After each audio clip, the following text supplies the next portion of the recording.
Thank you, Brian. Our next speaker is a former selectman and the longest-serving selectman, surpassing Dick Wilde in the modern era, if we consider the modern era beginning in 1960. The modern era in Burlington, I might add. Bob's friend and former selectman, Gary Giannino. Bob Mercier, Gary Giannino. I must say, Phil, this is the first time in a long time I haven't had to wave my hand feverishly to have you call me. And the second great part of it, you can't tell me to be quiet. But it's great to be here this evening. I'm going to go off a little different tangent a bit and talk a little bit about my relationship with Bob Mercier. First time I met him was in late 1996. Bob Morano and I trekked up to Barica. We needed Barica's help for the economic designation for Sun Microsystem. Bob brought us in right away. Bob Morano and I said, hey, I think to myself, this guy's a big picture guy. He gets it. He's being nice to us. I didn't know why he was being nice to us, but then he wanted to show us some of the development in Barica. So he brought us into this old police car, which I called Car 54. The floorboards were missing, and I thought to myself, you know, they should have a fleet of vehicles and take care of that. Next time I met Bob, spoke to him, was when we had an opening for town administrator. I knew he was over in Boxford, I think, having his feet up. Boxborough, excuse me. Not doing much, but he had his feet up, but he was interested in coming back. And that's when I learned that he was there in 1980 to 1986, and he returned in 1999 and has spent the last 13 years. And really, Bob, I thought you would have learned the first time. Yeah. Come back. But this is something I have to say about Bob. Raleigh Warner Jr. once said it. Effective leadership must comprise many elements, three of which are essential: integrity, enterprise, and service. And of these, integrity is first among equals, and that's Bob Mercier.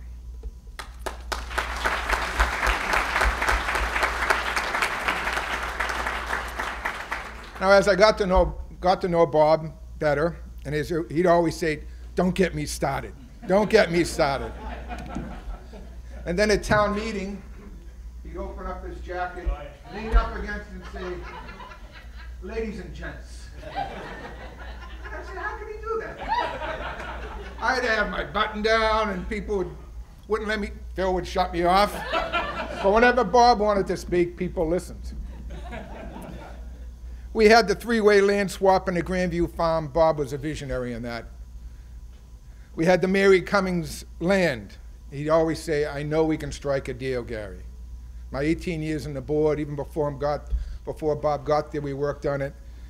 And by gosh, we struck a deal on his recreation fields going in. And that's Bob's fortitude. I'll tell you, he has rock star status in Boston. I go to the meetings in Boston, everybody's like, "Bob, how are you?" And what's your name again? The partnerships with the school, as Bob likes to say, the synergy. Always had, with Tom Murphy, always had those hands together, but it proved quite worthy, and the best thing, one of the best things that happened to this town, keeping those in. So another quote from William Feather, who I have no idea who he is. "Opportunity for distinction lies in doing ordinary things well and not in erratically striving to perform grandstand plays." Bob Mercier always worked with different people, always worked for synergy, always wanted to get things done versus causing issues. Eric, right? The synergy. And again, he'd say, "Don't get me started." Selectmen have come, selectmen have gone. But Bob has been the constant. As a selectman, we always have these great ideas, but it's the professional staff that has to follow them through, sometimes even when they don't agree. Go to an MMA conference, and there's rock star Bob Mercier again. Walking down the corridor, everybody's talking to Bob. One year, I remember the town of Tewksbury actually wanted to talk to him about a job, but we cut him off. Then there was the day that I went boating with Bob in Boston Harbor.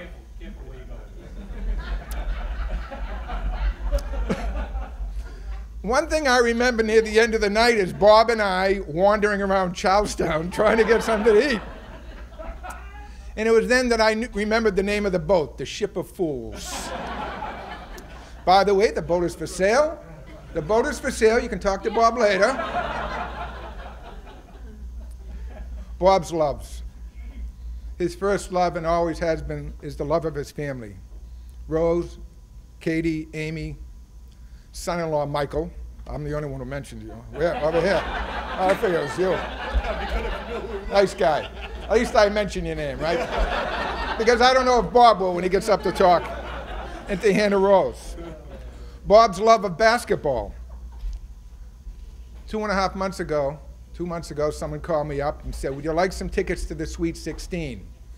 And I said, well, I'm not really into college basketball. He said, you must know somebody. I think, I'm going to take Bob Mercier to the Sweet 16. Then this date comes in, and I'm like, son of a gun.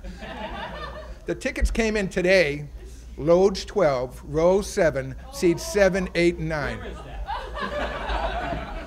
Syracuse, Wisconsin, 9:45. But I knew you'd be with your family and wouldn't want to break off.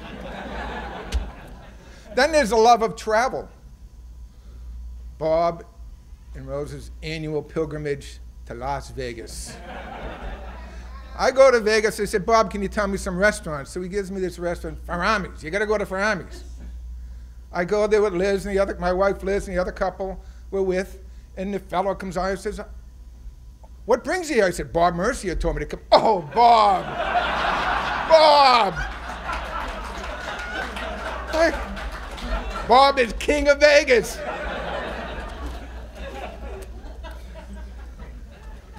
And then there's Bob's love of music, which a lot of people may not know about, but he'd always come up with different bands, give me songs, and I never knew what they were, and he said I wasn't really a child of the 70s, and I said, well, you were just a hippie. And I think Woodstock, I think he was at Woodstock, I'm not sure, but I buy you this little bumper sticker, and a lot of you can't read it. It says, I may be old, but I got to see all the cool bands.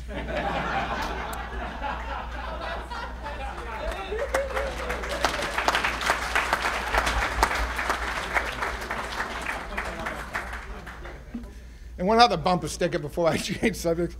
If I knew grandchildren were so much fun, I would have had them first. That's going to be inside the house. This will go in the back. And then lately, when I said I thought he was a hippie, he was really a revolutionist. And I know he was an activist. So I went out and I said, what would he like? So I got him this T-shirt that says, party like it was 1776.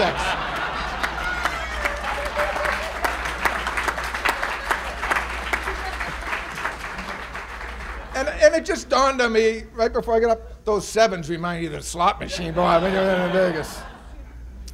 But in closing, Bob, one other saying from Marcus Aurelius. Who? Did I say it wrong? No. I don't know names. Numbers are fine, names. 2,000-year-old quotes. Never let the future disturb you. You will meet it, if you have to, with the same weapons of reason which today arm you against the present. Throughout the years, there's one thing has been constant. He's a great town administrator for the town, and I've gained a good personal friend. Thank you, Bob.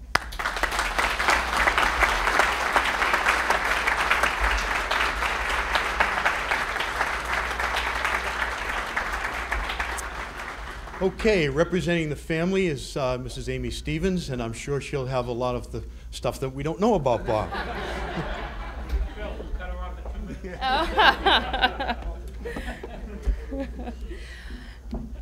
Phil, did you really have me go after Gary after that? And video? So, I'm Amy Stevens. I'm Bob's oldest daughter.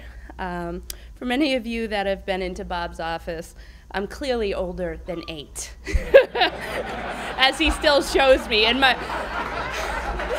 sister is more than 2. Of course, Hannah pictures are everywhere, so, and she is too. Robert Mercier. I'm sure that name means so many different things to so many people in this room. Whether he's a friend, husband, mentor, manager, to me and my sister, he'll always be Dad. I always knew growing up that he had a pretty important job, but when he would come home from a long day, family was everything. Yes, he worked long hours, but he always had time for his girls, Kate, Mom, and I, and the cat. I'm sure if he ever told you, he was definitely surrounded by girls. Our cat was a female. We never let him even get a male dog or cat. My mom deserves some credit here as well because of the long hours Dad worked. She would ensure everything was taken care of at home. Most of you know my parents have been married for over 35 years. I think you went to Vegas to celebrate. And that's a feat unto itself. He's always been a role model to me in so many ways. He's instilled in me my love of politics, in the political process, and how important it is to stay involved. He always reminds me and my sister Kate how lucky we are to live in this country, where what we can do can really make a difference, whether it be local, state, national level. I've never forgotten this and continue to stay involved in local elections, political process. I was out last year holding a sign on a Saturday on the corner in Lowell, so for a candidate of mine. And I learned that from Dad. From as young as I can remember, my dad was always involved somehow with local politics, whether selectmen, the administration side. Yes, I was that second grader on the corner holding a sign when all my friends were playing. But again, it instilled in us the passion of political and process. Now, in full disclosure, what I do for a living, I'm currently a banker. I did not cause the financial crisis of 2008. Just let's get that on the table. I think Phil can attest to that, another banker. When it was time to go off to college, I was 17 and I had no idea what I wanted to do. So, of course, I decided to major in one of the things that I knew best, political science, to make my dad proud. I told my dad what I decided. You would have thought I told him I was majoring in ancient art history and minor acting and film. He tried to persuade me to just get a business degree so I could be marketable.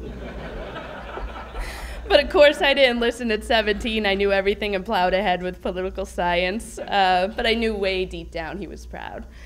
Of course, in the end, with the political science degree, no math courses and calculus under my belt, I did anyone with that pedigree would do, go into banking.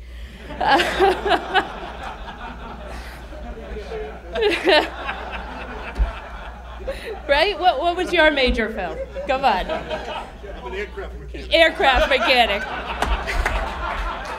We never said we wanted to be bankers when we grew up. Dad was also a great role model on how to be a good manager. I think we've heard that from the other speakers. I now run a region in Boston at the bank, and I always have an open door policy, and I hope a very approachable manner unless I'm mad. Watching my father over the years, speaking with people that work with him, for him, that was always the common theme. I still call him when I run into trouble or have issues and bounce ideas off of him. And he always makes the time. He has the ability to make the person feel as though they're the most important person in the room and always has open door policy. Like many managers, you are juggling 1,000 things at a time. But as a good manager, you always remain calm and approachable. Considering you've kept him around in Burlington so long, I can assume he has some of these traits. In closing, I do think it's going to be hard for Dad to accept retirement. I'm going to have to teach him to play golf. However, selfishly, I am looking forward to him to be able to spend some time with the family, especially his new little princess, Kate. We're off the record here, with Hannah. You may have seen 1 or 2 pictures in his office. Thank you all for your support over the years and making his experience here memorable. He will sure miss his life and everyone around here, but I'm confident he will embrace and enjoy what's ahead. Love you.